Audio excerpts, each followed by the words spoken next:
Good morning, my friends. We are live today with our first official live stream. Excuse me, for the Tampa Signal. Lawnmowers are going out full blast out front there. But we're going to dive in here today, just talking about a new little resource that we created for anybody who is planning on buying a new house. This is a new homeowner checklist, 7 things to find before you finish unpacking. So that's the main topic we're going to be talking about here today.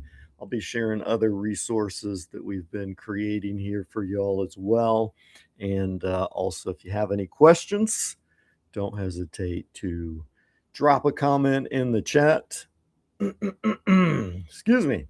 And we're just going to have some fun here. So I just had my second cup of coffee, headed to my third, and we are ready to rock and roll. So these resources that we've been building out have just been based on questions that we see talking with people who are buying houses here in the Tampa Bay area, relocating to the area. So if you actually look in the community on Facebook, we've already got 3 different tools that we've built out for y'all. So we've got the Tampa Signal HOA decoder, because a lot of people, especially those relocating from out of state, don't really understand how Florida HOA communities operate. So that's a nice little resource that we developed based off a lot of questions we've been receiving. Also, a Florida relocation scorecard. And stick around, I'll open these up towards the end, but I don't want to take away our focus from today's resource, the first 24-hour homeowner checklist. So, with no further ado, all that being said, let's go ahead and dive in here. This is what the resource looks like. It's just a simple 2-page PDF checklist that you can print off and use when you first get the keys to your home. So before you even head into your house, before you even start unpacking, um, setting up your furniture and all that, you definitely want to find these 7 things. And future you will thank you for filling this out. So it's a little house cheat sheet, people that you don't want to Google at 10:30 p.m.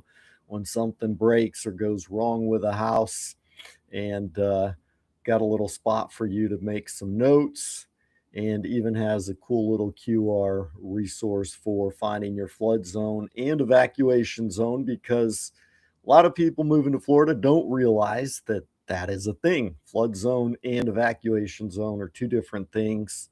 So we've got some resources for you there. Depending what county you're in, Hillsborough, Pasco, Pinellas, you'll find all the links there to plug in your address and find out what your zone is, so that way you're prepared for hurricane season.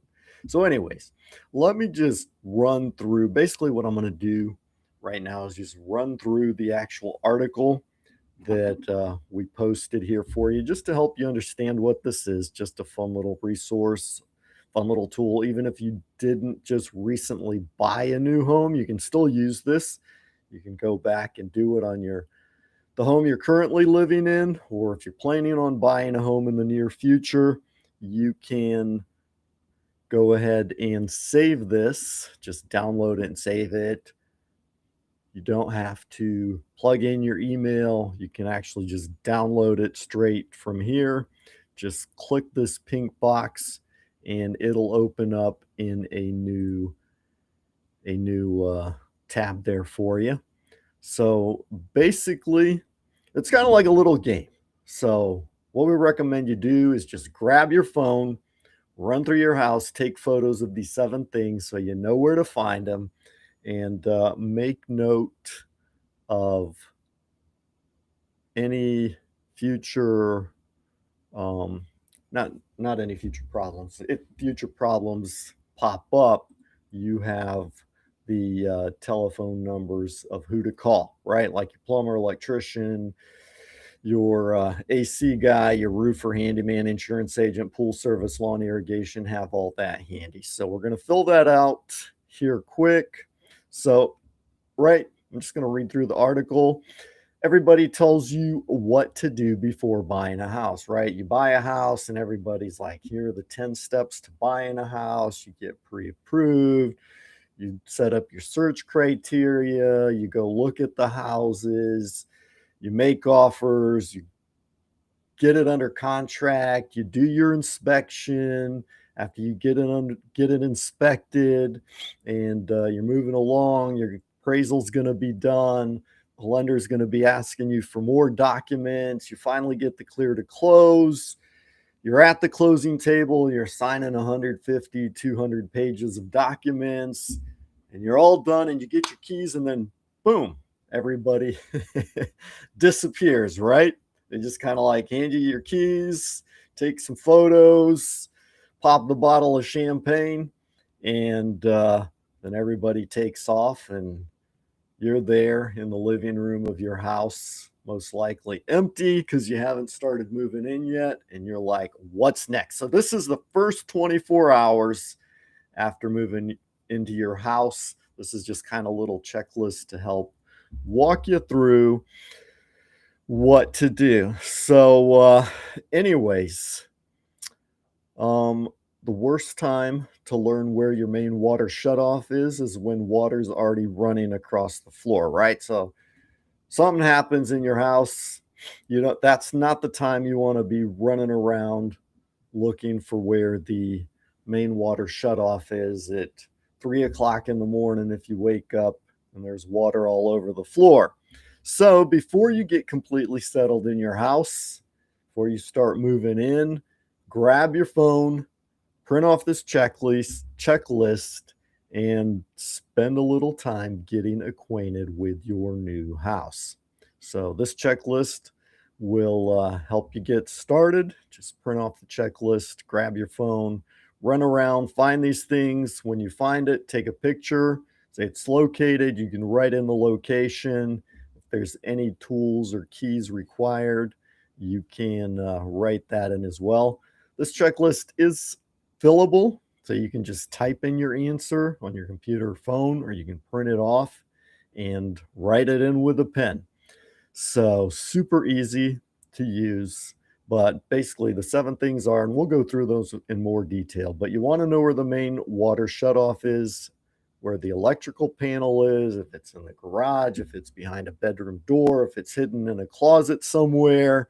So you just got to know where those things are, where your AC system is, where it is outside, where it is inside, if it's up in the attic, if it's up in the roof somewhere. And you want to know where your AC filters are going to be changed, because you definitely want to change those out from time to time. Those get super dirty real fast. You want to know where your water heater's at, where the shutoffs and controls are to any sinks, toilets, irrigation systems, pool, exterior water, etc. And of course, your smoke and carbon alarms. So that's basically the 7 things that we're going to be looking for here, right? So we're just going to kind of run through them here as well. And you can even go ahead and print this off. And if you're not watching this live, you're watching the recording later, you can just listen to it in the background while you're running around finding these things, right? So number 1, you're going to find your main water shutoff. So this would be at the top of my list for any new homeowner. You want to know how to shut off the water supply to the house quickly. Location can depend on the house, so if you're unsure which valve controls the main supply, don't just start randomly turning things on and off and hoping for the best. So you're going to want to find it, identify it, and make sure that the other adults in your household know where it is as well. Because if you happen to be at work or you're out at the beach living the wonderful Florida life, you want anybody who's there to be able to take care of it quickly while they're trying to get a hold of you. So once you find it, identify it, take a picture of it, check it off on your checklist, because the last thing you want to do is wake up one morning, discover water pouring from somewhere it absolutely should not be pouring off out of. And that's not when you want to begin Googling while yelling, "Hey, honey, do you remember the thing the inspector said about some valve?" So, this is definitely one of those things you want to know before you need to know. That's going to become kind of the reoccurring theme throughout this new homeowner checklist. So, that's number one. Find your main water shutoff, make note of the location, any tools you need to get, like if there's a cover and you need some kind of special tool to pop it open, then just know where those tools are and have them handy. All right, number two, find your electrical panel. So next stop on the tour, your breaker panel. You're going to find it, open it up. Are the breakers clearly labeled? You might see things like kitchen, bedrooms, garage, water heater, the AC. Hopefully, the previous homeowner or electrician did a beautiful job labeling everything for you. Or perhaps you'll discover the ancient homeowner electrical labeling system lights. And then you're like, great, which lights are we talking about?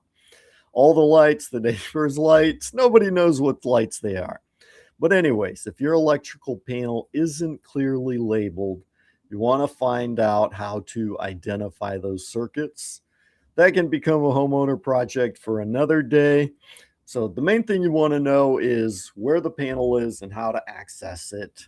So there's one more important rule here. Don't move into your new house and immediately bury the electrical panel behind 37 boxes, right? Movers are bringing everything in and they're just stacking boxes up against the wall or against a closet, and knock on wood, fingers crossed, nothing happens. But if it does, how are you going to get to it to resolve it? So you want to make sure you know where that electrical panel is so you can easily access it if needed. So that's number two on your checklist. Find the location.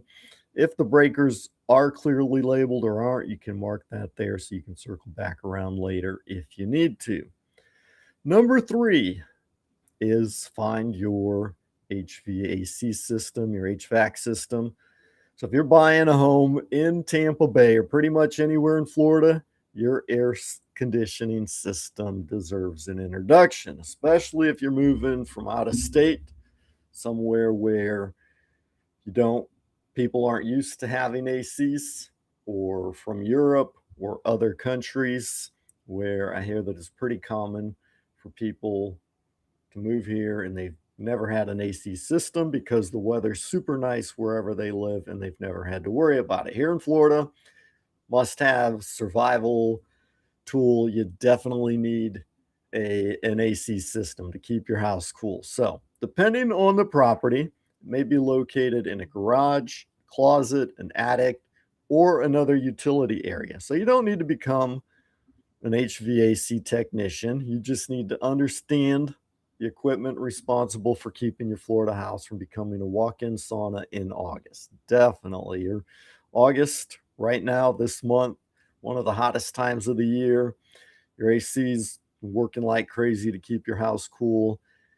And if that kicks the bucket on a Friday night, your house is going to get real hot over the weekend until Monday morning comes around, and hopefully you can find somebody to come fix it for you right away. So hopefully you don't have to wait till the weekend's over, but that's why we recommend you having the phone number of different technicians here so you know who to call when you need them, and find out if they will come on the weekend or all kinds of crazy hours when you need them.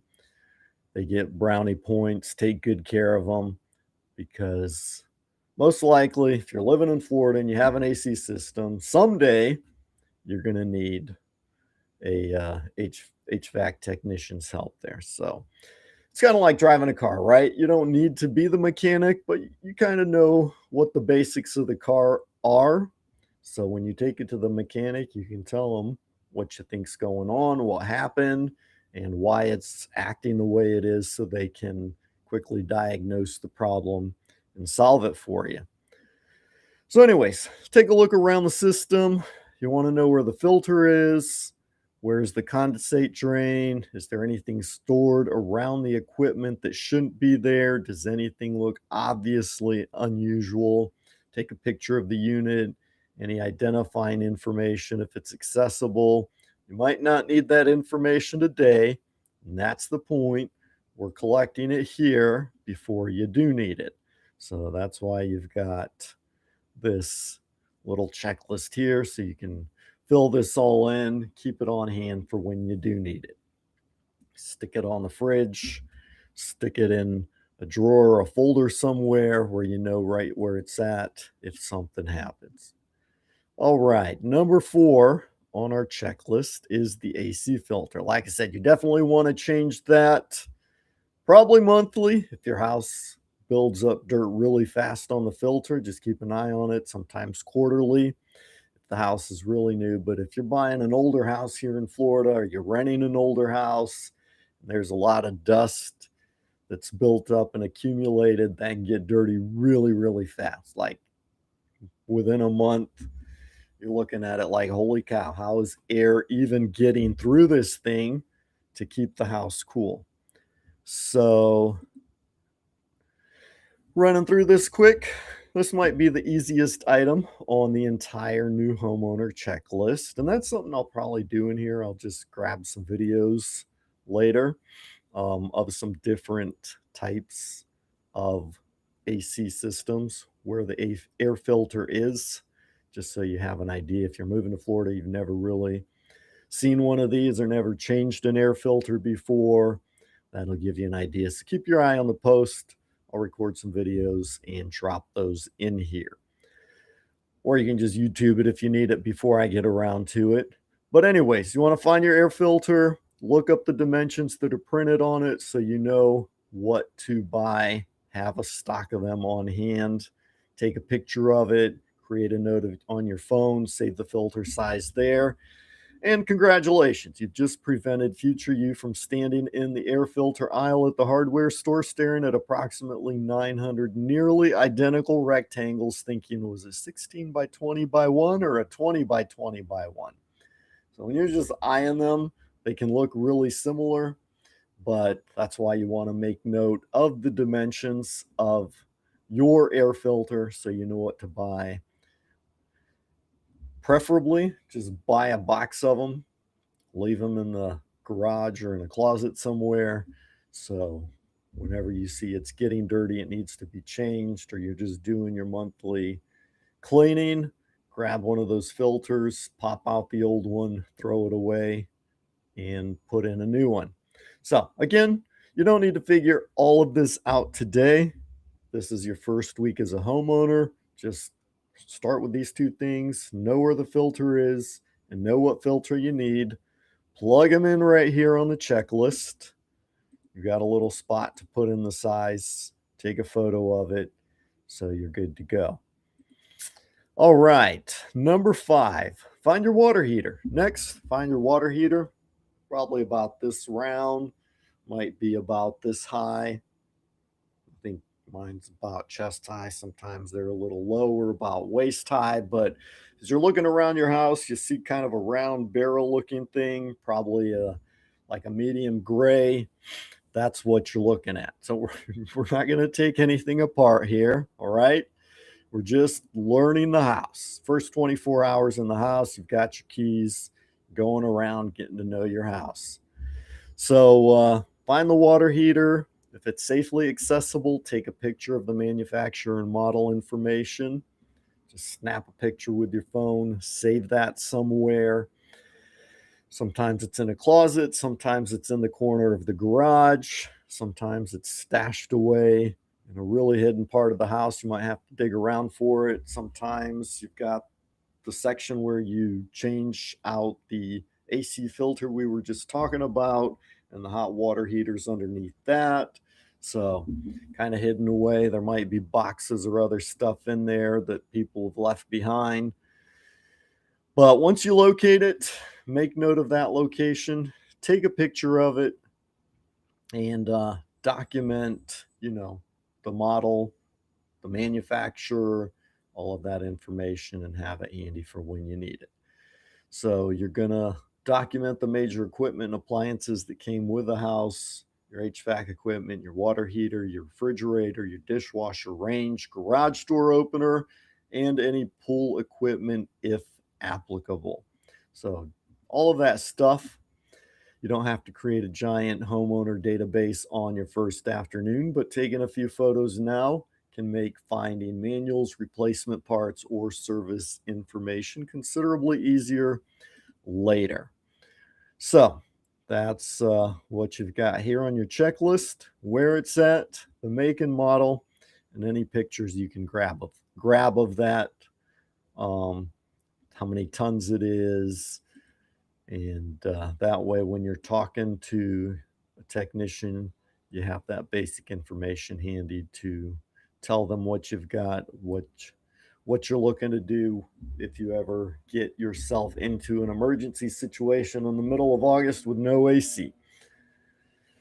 So number 6, the smaller shutoffs and controls around the house. Again, sink shutoffs, toilet shutoffs, exterior water, irrigation system, the pool if applicable, like we just ran through.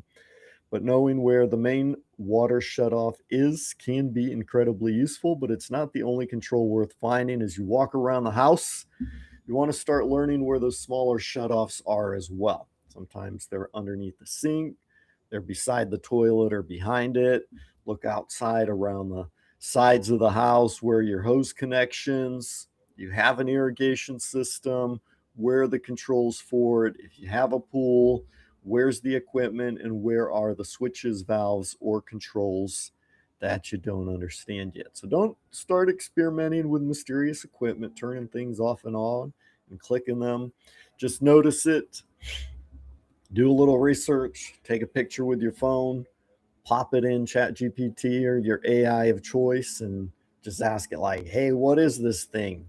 What is this to? What does it most likely do? How do I control it? And a lot of times it can identify that for you and tell you what it is. So that is one of the most important ideas behind this entire new homeowner checklist, is that every house has its own little ecosystem. So you're not learning how houses work, you're learning how your house works. So that's what section number 6 is. And we jump into section number 7. So you want to check your smoke and carbon monoxide alarms. You're going to walk through the house, locate its safety equipment, find your smoke alarms, any carbon monoxide alarms installed in the home. Hopefully, when you are buying the home, the previous owners left paperwork for you in a nice little folder with all the manuals, the instructions, any, if they had maintenance done on this equipment, sometimes they'll leave that behind, and who was the technician or person taking care of it, so you can contact them easily when those batteries need to be replaced. All that kind of stuff is important. So if you've got that, review the manufacturer's instructions for testing, maintenance, and replacement. And while you're doing that, you can ask a slightly bigger question. If something happened in this house tonight, would everybody know what to do? Where would you exit the house? Where would everyone meet outside? Where are your fire extinguishers? Are there bedroom windows or doors everyone should know how to operate? You don't need to know how to transform your new house into an emergency command center, but you do want to work through these questions and think about them before there's an emergency. So again, you've got these spots you can check off here, where the location's at. And again, the 5-minute phone trick is just creating a photo album called My House and photograph everything you just found, and your future you will thank you. So anyways, just create that folder. You're going to Take photos of your main water shutoff, electrical panel and breaker labels, the HVAC equipment, model information, AC filter and filter sizes, the water heater, appliance models and serial numbers, irrigation controls, pool equipment, garage door equipment, hurricane shutters and hardware as well. Those are a big one. Know where those are. So for hurricanes coming through, headed our way, you know where all that is, so you aren't trying to find it then. Paint labels and colors, warranty information, and anything else that future you may eventually need to identify. So you can also photograph the receipts, labels, other information you don't want to hunt around for later. Doesn't need to be sophisticated, doesn't need to be fancy. You're basically just creating your own tiny owner's manual for your particular house. So again, we've got the link. Just click that. It'll open up the printable checklist. We've got it right here as well, so you can see it depending what kind of computer you're on or your phone. Make it easy for you, or you can just click that big blue download button and download that. So anyways, for people moving to Florida who aren't used to hurricanes, you also want to add hurricane equipment to your checklist. So if you've purchased a home in Tampa Bay, this is a category you want to understand early, which is storm preparation. So don't just wait until a hurricane's approaching 2-3 days away, and then you're like, oh yeah, maybe we should run to Home Depot and pick up a few things, or head to Walmart and grab some bread and water, and you get there and there's 3 cans of soup on the shelf, no loaves of bread and no water, and then you're like, oh, maybe we waited too long. So you just want to be prepared. So don't wait until the hurricane's approaching. Half the neighborhood standing in line for plywood to investigate what came with your house and what you still need to prepare for it. If the property has hurricane shutters, panels, other protective equipment, figure out what you already have, where it's stored, if there's any hardware that goes with it. Do you understand how the system's intended to be installed so you don't install anything incorrectly and leave your house unprotected? You don't necessarily need to install everything today. Again, first 24 hours in the house, you just want to understand the house, what's there, what you've got, what you're working with. The same principle applies to your property flood and evacuation information. And there is an important distinction for Florida homeowners. A flood zone and an evacuation zone are not the same thing. So if you're not sure what the difference is, we've got a nice handy dandy link here. You can just scroll down, find out if you're in Pinellas County, Pasco County, Hillsborough County. You can just click those links and find out. If you're anywhere else in Florida, you can take a look at the FEMA Flood Map Service Center. Zone doesn't tell you the whole story. The main things you want to know, 5 questions are: what is the flood zone, your flood zone? What's the evacuation zone you're in? What's the property's elevation? What's the property's flood history? And what insurance is going to cost for your particular house, which I'm assuming if you already bought the house, you know. But if you don't yet, just some things you want to keep in mind. All right. So anyways, the flood zone, evacuation zone are used for different purposes, and that is definitely something worth understanding long before storms headed towards Tampa Bay. So we've got the extra article there to help you out if you're learning about Florida storm preparation, even now before moving down here. All right, so your home inspection can become your first owner's manual. So there's another document you can pull back out after closing. If you bought the house with a loan, you had to have the home inspection done on it, at least the 4-point. Hopefully you had the home inspection done and the 4-point, the wind mitigation. And if you've got the complete inspection report, inspector probably went through, looked at everything, made note of everything. The point of the inspection report isn't to scare you, freak you out with everything that's wrong with the house. It's just so you know what condition it's in and to be mentally prepared for what you need to do for preventative maintenance, for keeping it up. And having that handy is definitely useful. So You probably read through that inspection report before you bought the home. You were looking for problems at the time, what was broken, what needs repair, is there anything serious enough to reconsider the purchase? But then you went ahead, continued on through the process, closed on the home, you bought it, now it's yours, now you own it. So you're going to read it from a different perspective. Now you're not just looking for reasons not to buy the house. You want to know, what should I learn about this house? And again, if it's a thorough home inspection report, there's probably 40, 60, 80 pages in there.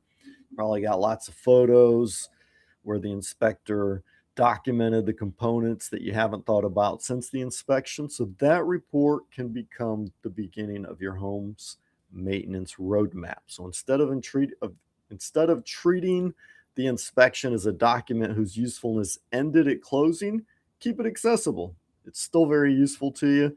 It can be one of the better reference manuals you have for the property.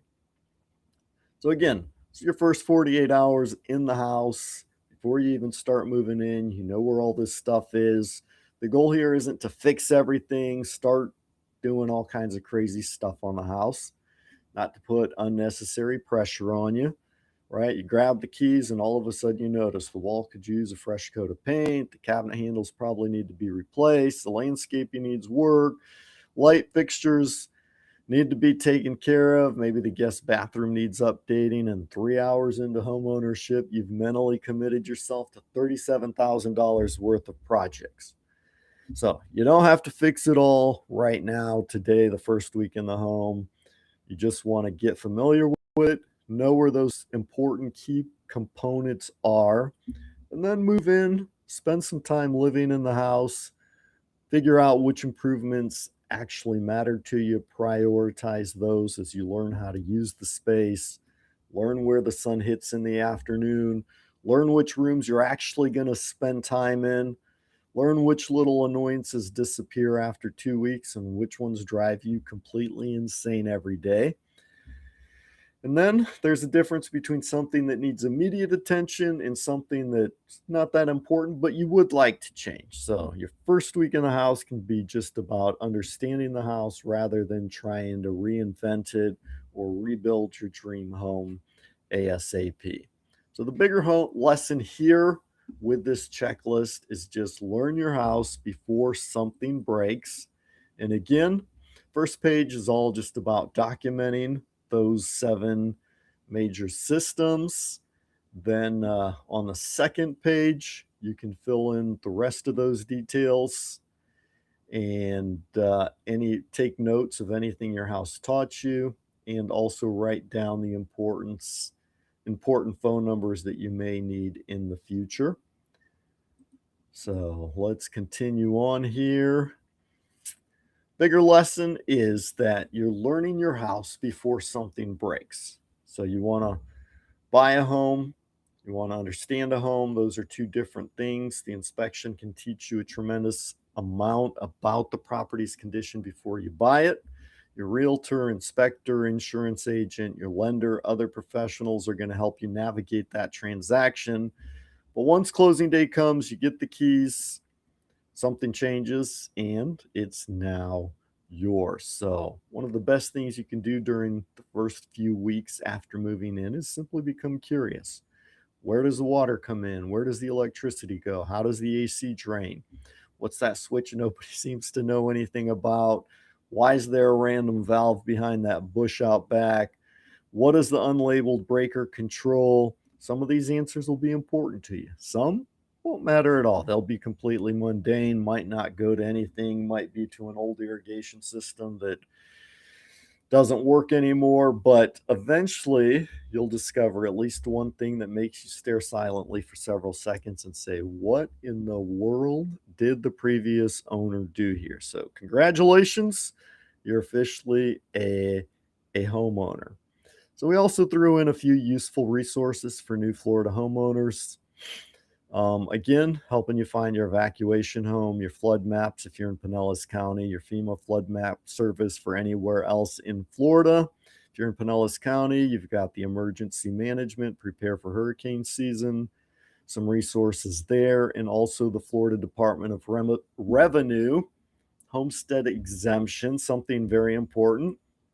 And once you purchase your home, you definitely want to register for your homestead exemption if it's your primary residence, because that'll give you a nice little discount on your property taxes, lock in the amount it can increase over time, and also offer you some extra protection. So if you're moving to Florida, you've never heard of homestead exemption before, you're buying your first home, you definitely want to look into that and register your home within the before the deadline, so your property taxes don't go way up the following year. Um, just to give you a quick little summary, if you don't know about homestead exemption, you're going to close on the house, right? You're going to sign all the closing documents, and the title company is going to send that to the county. They're going to process it, do everything. So once your name shows up in the county's website, the property appraiser's website, keep an eye on it. When you see your name is registered there as the homeowner, then you can go ahead and register for homestead exemption. And you want to do it typically before March 1st. There are some grace periods and extension periods, so I don't want to say March 1st is a hard deadline, but that's typically when they want you to register your home at before, so it kicks in before the next tax season, right? So you buy it now in December 2026 or before December of 26, and then you want to register it before March 1st of 2027, for example. So ask your real estate agent, ask the title company.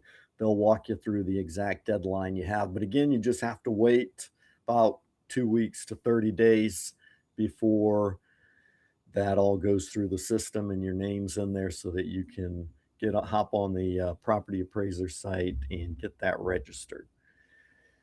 All right, what else? You guys can help us build out the Tampa Bay new homeowner checklist. All right, we've got those 7 items in there, but I don't want this just to be something generic, written once and forgotten. So we do plan on updating this. I also like to build it based on the experience of people who actually own homes around Tampa Bay. So if you've been a homeowner for a while, and you probably have a lot of good stories you can share with us, my question for you is, what is one thing you wish somebody had shown you during your first week of homeownership? So if you've already owned your own home, even if you've owned it for a long time, share with all the new people, new homeowners who are just getting started, first time home buyers, or even if they've owned homes before but are moving to Florida. What is something you wish you had known your first week after buying your home? Maybe something simple, maybe it's something uniquely Florida, maybe it's something you didn't discover until it broke, maybe it's something you learned the expensive way. But tell us, let us know, and we'll use the best suggestions to continue building the Tampa Signal homeowner guide, so the next person gets to learn it the easy way from your experience, not from their own experience. So that way you can help them. Again, you got the download here. The very bottom, let's move that out of the way. So number 8, what should number 8 be on this checklist? If you've discovered something every new homeowner should know, send it to me, dave@tampasignal.com, or drop it in the comments there on the article and share it with us, so that way we can grow it. You can see here that this is August of 2026. This is version 1 of the Tampa Signal Homeowner Toolkit. This is toolkit number 1. We do actually have a series of tools that we're planning on building out for this. So this is where we're at. Number 1, the first 24-hour homeowner checklist. You can download that now. But then we do have a whole series: the homeowner binder, Florida home maintenance checklist, your first hurricane season, the home insurance review worksheet, the true cost of homeownership worksheet, the Florida homestead and property tax checklist. And actually, if you've been following us for a while, you've probably seen we already have something similar to this, but it's kind of like our beta version.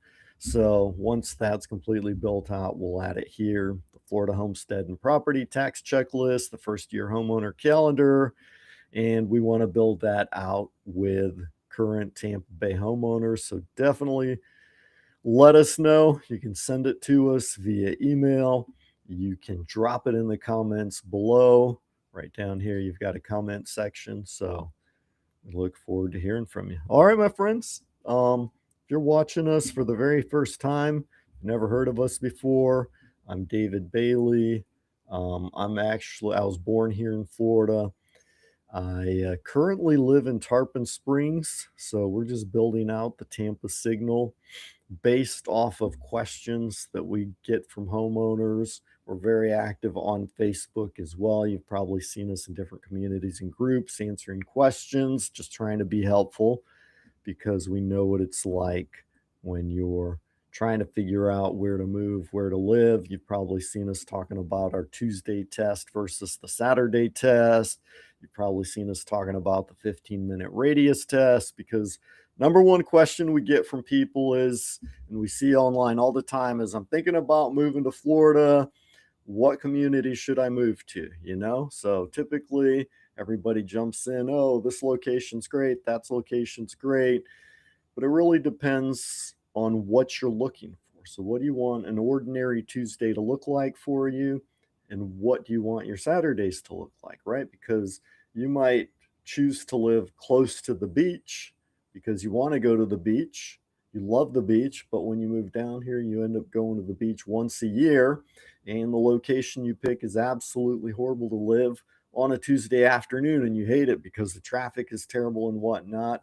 So maybe it's better for you to live a little bit farther from the beach where you can go on a Saturday and enjoy it, even if the drive's a little farther, but you love your Tuesday afternoons because you can do exactly what you want. For other people, everybody says, I want to live near the beach. They use these words that nobody can really define. They want it to be family friendly. They want to be near the beach, words like that. So that's something else that we're developing tools around to help you figure out the right community for you, the right location for you. I always say find the community you want to live in that fits your Tuesday and your Saturday test and has the 15-minute radius, passes the 15-minute radius test. Once you define the location, whether that's here in Tarpon and Tampa and Miami and Naples, up in Ocala or wherever, the Panhandle, Pensacola, once you define what your Tuesday and your Saturday look like and your 15-minute radius, what you want that to be like, you define the location, then finding the house is easy. So finding the house is the easiest part. Most people jump right into the house. They hop on Zillow, right? Say 47 houses, and you look at the map of where they're looking, everywhere from Miami up to Ocala.